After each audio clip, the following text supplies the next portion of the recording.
यहाँहरू सम्पूर्णलाई नमस्कार। म अर्जुन भण्डारी, मोतीपुर प्राथमिक स्वास्थ्य केन्द्रको जनस्वास्थ्य निरीक्षक तथा लायन्स क्लब अफ शुद्धोधनको कम्युनिकेसन चेयरपर्सन तथा प्रवक्ता।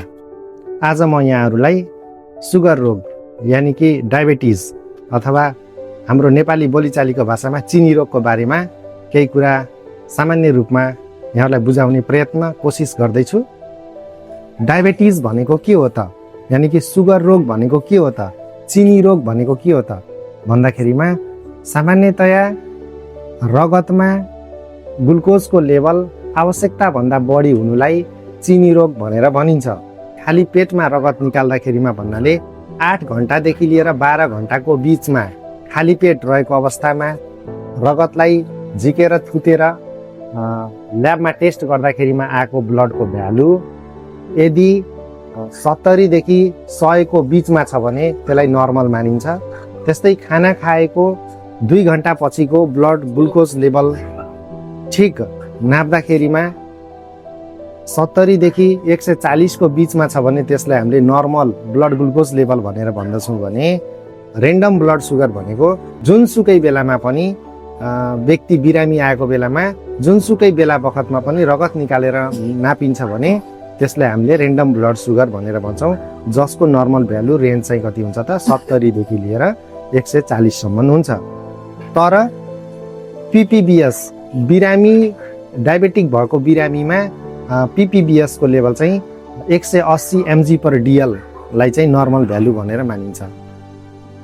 यदि यो लेभल भन्दा यो जुन मैले चाहिँ नर्मल भ्यालु भने यो नर्मल भ्यालु जति भनेको छु यो भन्दा माथि आएको छ भने त्यसलाई डायबेटिक भनेर भनिन्छ। तर कन्फर्म डायबिटिज मिलाइटमस भनेर भन्नको लागि खाली पेटमा 126 mg/dl ब्लड सुगर लेभल छ वा त्योभन्दा माथि छ भने र खाना खाएको 2 घण्टा पछि अथवा खाना खाइसकेपछि ब्लड ग्लुकोज लेभल चाहिँ 200 mg/dl भन्दा माथि छ भने त्यसलाई कन्फर्म डायग्नोसिस अफ डायबिटिज मिलाइटमस भनेर भन्छ। त्यस्तो अवस्थामा तुरुन्तै डाक्टरको सल्लाह लिएर औषधि सञ्चालन गर्नुपर्ने हुन्छ, औषधिको सुरुवाती गर्नुपर्ने हुन्छ। त्यो अवस्थामा चाहिँ हामीले ढिला गर्नु चाहिँ हुँदैन, त्यो चाहिँ कन्फर्म डायग्नोसिस हो।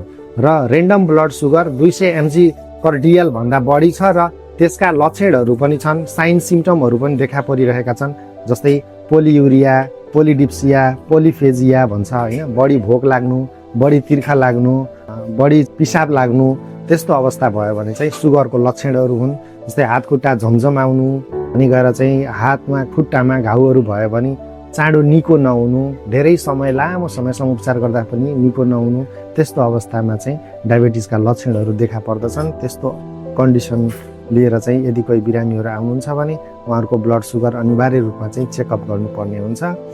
र अब रह्यो डायबिटिजको टाइपहरू, डायबिटिज कति प्रकारको छ त? सामान्यतया हामीले डायबिटिजलाई 2 भागमा वर्गीकरण गरेर चाहिँ बुझ्न सक्छौँ, स्टडी गर्न सक्छौँ।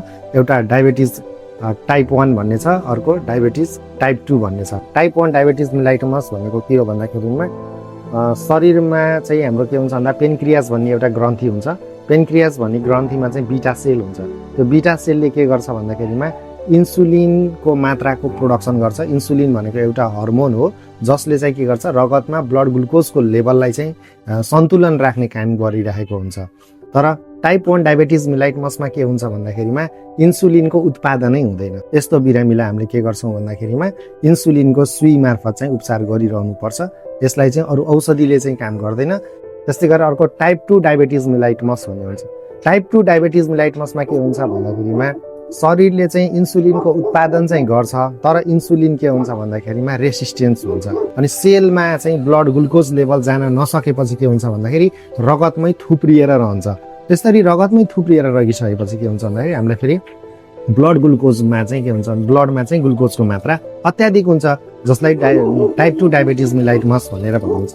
प्राय एक्सर्साइजहरू नगर्ने, मोटोपनाहरू हुने हैन, डाइटरी हेबिटहरू चाहिँ चेन्ज नगर्ने, खानपान र जीवनशैली परिवर्तन नगर्ने, त्यस्तोलाई चाहिँ के हुन्छ भन्दाखेरिमा टाइप 2 डायबिटिज मिलाइटमस लाग्छ भने टाइप 1 डायबिटिज मिलाइटमस चाहिँ जन्मैदेखि हुन सक्छ भने टाइप 2 डायबिटिज मिलाइटमस चाहिँ पछि चाहिँ मान्छेको चाहिँ ओबेसिटी बढेर खानपान जीवनशैली डाइटरी फ्याक्टरहरूले गर्दाखेरिमा चाहिँ हुने गर्दछ। डायबिटिज मिलाइटमस चिनी रोग यानि कि सुगर लाग्नुको मुख्य कारणहरू के हो त आज हामी अब कारणहरूको बारेमा चाहिँ छलफल गर्नेछौँ। 1 नम्बर मुख्य कारण भनेको के हो भन्दाखेरिमा जेनेटिक हुन्छ। जेनेटिक भनेको चाहिँ कस्तो भन्दा वंशाणुगत रूपमा चाहिँ चिनी रोग चाहिँ सरिरहेको हुन्छ। जस्तै मानौँ प्यारेन्ट्स टु अफस्प्रिङ होइन, बाबु आमामा छ भने चाहिँ त्यो छोराछोरीहरूमा सन्तानहरूमा चाहिँ ट्रान्सफर हुने हुन्छ, त्यसलाई जेनेटिक भनिन्छ। वंशाणुगत रूपमा चाहिँ के हुन्छ त सुगर चाहिँ ट्रान्सफर हुन्छ। दोस्रो भनेको चाहिँ हाम्रो के छ भन्दाखेरिमा एजको कारणले गर्दाखेरिमा पनि डायबिटिज चाहिँ हुनसक्छ। जस्तै बढ्दो उमेरले गर्दाखेरिमा जस्तै 40-50 वर्ष नागिसकेपछि के हुनसक्छ भन्दाखेरिमा ब्लड ग्लुकोज लेभल चाहिँ शरीरमा चाहिँ रगतमा चाहिँ थुप्रिन सक्छ। त्यो कारणले गर्दाखेरि एज फ्याक्टर पनि एउटा के हो त भन्दाखेरिमा कारण चाहिँ हो। त्यसपछि अर्को भनेको चाहिँ अस्वस्थकर जीवनशैली, मोटोपन भयो होइन, एक्सर्साइजहरूको कम हुनु भयो, त्यसपछि गएर चाहिँ डाइटरी ह्याबिटहरू चाहिँ नहुनु, जङ्क फुडहरू धेरै सेवन गर्नु होइन, बढी चाहिँ गुलियो युक्त खानेकुराहरू भयो, ब्रेड आइटमहरू भयो होइन, प्याकेजिङ चिजहरू खाने होइन, अस्वस्थकर जीवनशैली र अस्वस्थकर खानेकुराहरू खानाले पनि के हुनसक्छ त भन्दाखेरिमा डायबिटिज मिलाइटमस चाहिँ हुनसक्छ। त्यस्तै गरी अर्को मेन कारण भनेको के छ भन्दाखेरिमा तनावको व्यवस्थापन गर्न नसक्नु, बढी टेन्सन हुनु, एन्जाइटी हुनु, डिप्रेसन जानु, यस्तो चिजहरूले पनि के गर्छ त भन्दाखेरिमा डायबिटिज मिलाइटमस चाहिँ बढ्न सक्छ। त्यस्तै गरेर अर्को भनेको चाहिँ मद्यपान गर्नु, धुम्रपान गर्नु है, गुट्काहरू खानु है, त्यस्तो चाहिँ बानी बेहोरा छ भने, यस्तो बानी छ, यस्तो ह्याबिटहरू छ भने पनि त्यस्तो व्यक्तिलाई पनि के हुनसक्छ त डायबिटिज मिलाइटमस हुनसक्छ। जस्तै अर्को के छ भन्दाखेरिमा हामीले कुनै कुनै औषधिको कारणले पनि डायबिटिज मिलाइटमस हुनसक्छ। कुनै रोग ठिक गराउनको लागि हामीले औषधि सेवन गरिरहेका हुन्छौँ। जस्तै मानौँ प्रेडनिसोलन अनि गएर स्टेरोइड मिक्स भएको औषधिहरू हुन्छ, प्रेडनिसोलन भयो, ग्लुकोकर्टिकोसोनहरू भयो, डेक्सामेथासोनहरू भयो, त्यस्तो औषधिहरू सेवन गर्दाखेरिमा पनि के हुन्छ त डायबिटिज मिलाइटमस चाहिँ देखिन्छ होइन। त्यो चाहिँ मुख्य कारणहरू चाहिँ रह्यो। अब अझै मेन कारण मुख्य कारण भनेको के हो भन्दाखेरिमा पेनक्रियाजमा रहेको बिटा सेल्स हुन्छ, त्यसले चाहिँ इन्सुलिनको मात्रा उत्पादनै नगर्नु चाहिँ एउटा कारण भयो।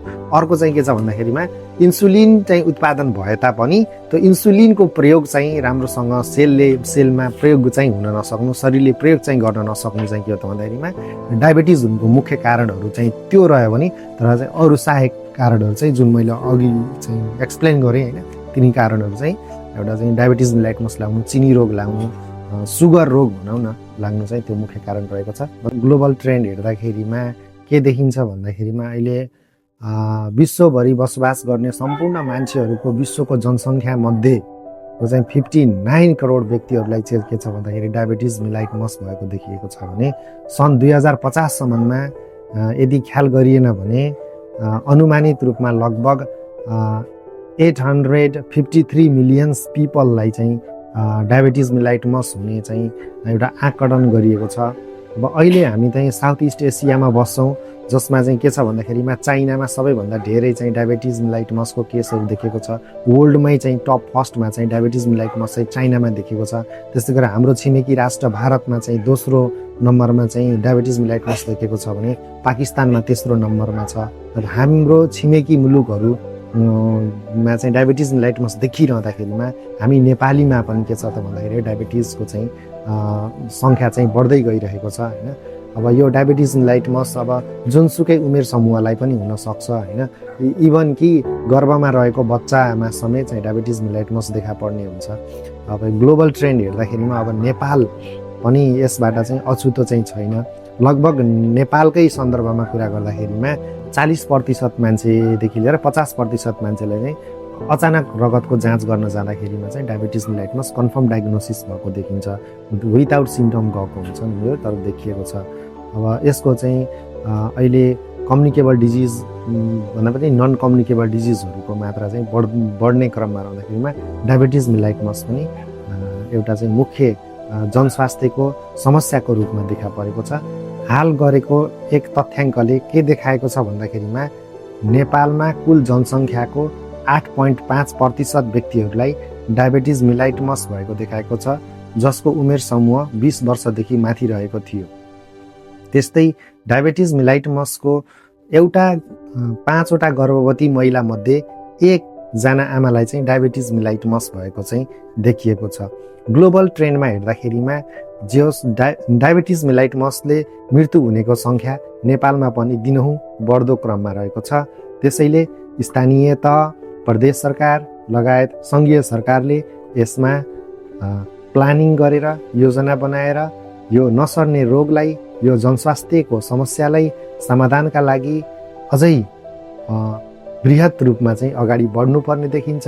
यसका लागि नीति बनाउने र रणनीतिहरू लागू गरेर ग्रासरुट लेभलसम्म गएर जनचेतनामूलक कार्यक्रमहरू गर्नुपर्ने देखिन्छ। सुगर रोगबाट बच्नको लागि प्रिभेन्टिभ मेजर्सहरू के छन् त अब हामी प्रिभेन्टिभ मेजर्सहरू गर्नेछौँ। प्रिभेन्टिभ मेजर्स एक नम्बरमा चाहिँ हामीले के गर्नुपर्छ भन्दाखेरि जीवनशैली परिवर्तन गर्नुपर्ने हुन्छ। एक्सर्साइजहरू गर्ने, व्यायामहरू गर्ने, दैनिक आधी घन्टादेखि लिएर 45 मिनटसम्म पसिना आउने गरी हामीले के गर्नुपर्छ त एक्सर्साइजहरू गरियो भने यसले चाहिँ के गर्छ प्रिभेन्टिभ मेजर्समाको चाहिँ रूपमा काम गर्छ। यसबाट हामी बच्न सकिन्छ भने अर्को भनेको चाहिँ हाम्रो खानपानलाई चाहिँ परिवर्तन गर्नुपर्ने हुन्छ। जङ्क फुडहरू भयो, ब्रेडहरू भयो, प्याकेजिङ चिजहरू भयो, मार्केटमा पाइने खाने कुराहरू भन्दा पनि घरमै बनाएका खानेकुराहरू खानु पर्यो। पेय पदार्थहरू चाहिँ पिउनु भएन, धुम्रपानहरू, मद्यपानहरू गर्नु भएन। यो गरियो भने चाहिँ हामी बच्न सक्छौँ होइन। यदि धुम्रपान मद्यपानलाई रोकियो भने डायबिटिज मेलाइटमसबाट, चिनी रोगबाट भनौँ, सुगर रोगबाट हामी धेरै नै बच्न सक्छौँ। त्यस्तै गरेर तनावको व्यवस्थापन गर्न जान्नु पर्यो। टेन्सन बढी भयो, स्ट्रेस बढी भयो भने त्यसले गर्दाखेरिमा पनि हामीलाई चाहिँ के हुन्छ त डायबिटिज मेलाइटमस चाहिँ बढ्ने चान्सेस बढी हुन्छ। तनावको व्यवस्थापन गर्न सक्नु पर्यो। अर्को भनेको स्टेरोइडयुक्त औषधिहरू हुन्छ। त्यो औषधिहरू चाहिँ सकेसम्म सेवन नगरेको राम्रो। धेरै औषधि खाँदाखेरिमा पनि के हुन्छ त ब्लड सुगर लेभल चाहिँ बढिरहेको हुन्छ। जस्तै प्रेडनिसोलन भन्ने औषधि भयो, डेक्सामेथासोन भन्ने औषधिहरू भयो, ग्लुकोकर्टिकोस्टेरोइड जातका औषधिहरू हामीले सेवन गर्यो भने के छ त यसले चाहिँ ब्लड ग्लुकोज लेभल चाहिँ बढाउने गर्दछ। त्यस्तै गरेर अब ब्लड ग्लुकोज लेभल कन्ट्रोल गर्नको लागि हामीले चाहिँ मेडिटेसनहरू गर्न सक्छौँ, योगाहरू गर्न सक्छौँ। यदि हामीहरूले मेडिटेसनहरू गऱ्यौँ, ध्यानहरू गऱ्यौँ, योगाहरू गऱ्यौँ भने पनि हामीले चाहिँ डायबिटिज मेलाइटमसबाट चाहिँ केही रूपमा चाहिँ कन्ट्रोल गर्न सक्छौँ। अनि अर्को चाहिँ प्रिभेन्टिभ मेजर्समा चाहिँ हामीले तौलको व्यवस्थापन गर्न सक्नुपर्छ। मोटोपना छ भने मोटोपनालाई कम गर्नुपर्छ। त्यसको लागि एक्सर्साइजहरू, व्यायामहरू गर्ने कुराहरू भयो भने अर्को मेन कुरा के छ भन्दाखेरिमा हामीले नियमित रूपमा चाहिँ के गर्नुपर्छ त ब्लड ग्लुकोज लेभललाई चाहिँ मोनिटरिङ गरिरहनुपर्छ। स्वास्थ्य संस्थामा गएर, मेडिकलमा गएर भनौँ न, एउटा ल्याबमा गएर हामीले के गर्छौँ भन्दाखेरिमा ब्लड ग्लुकोज लेभल चाहिँ चेक गऱ्यौँ भने चाहिँ हामीले सामान्य रूपमा चाहिँ ब्लड ग्लुकोज लेभल कति छ भन्ने कुरा चाहिँ पत्ता लगाउन सक्छौँ। यसरी चाहिँ डायबिटिज मेलाइटमसलाई चाहिँ समयमै पत्ता लगाएर उपचार गरियो भने यस रोगबाट हामी बच्न सकिन्छ। यसको लागि खानपान र जीवनशैली नै महत्त्वपूर्ण रहेको हुनाले यसमा यहाँहरू सम्पूर्णलाई चाहिँ खानपानमा ध्यान दिनुहुन र नियमित रूपमा ब्लडको जाँच गर्नुहुन र यस्ता जनस्वास्थ्यको समस्याका रूपमा रहेको पब्लिक हेल्थ प्रब्लमको रूपमा रहेको नसर्ने रोगमध्येको एउटा डायबिटिज मेलाइटमसबाट बच्न हुन यहाँहरू सम्पूर्णलाई मैले आग्रह गर्न चाहन्छु। हस्त, नमस्ते, धन्यवाद।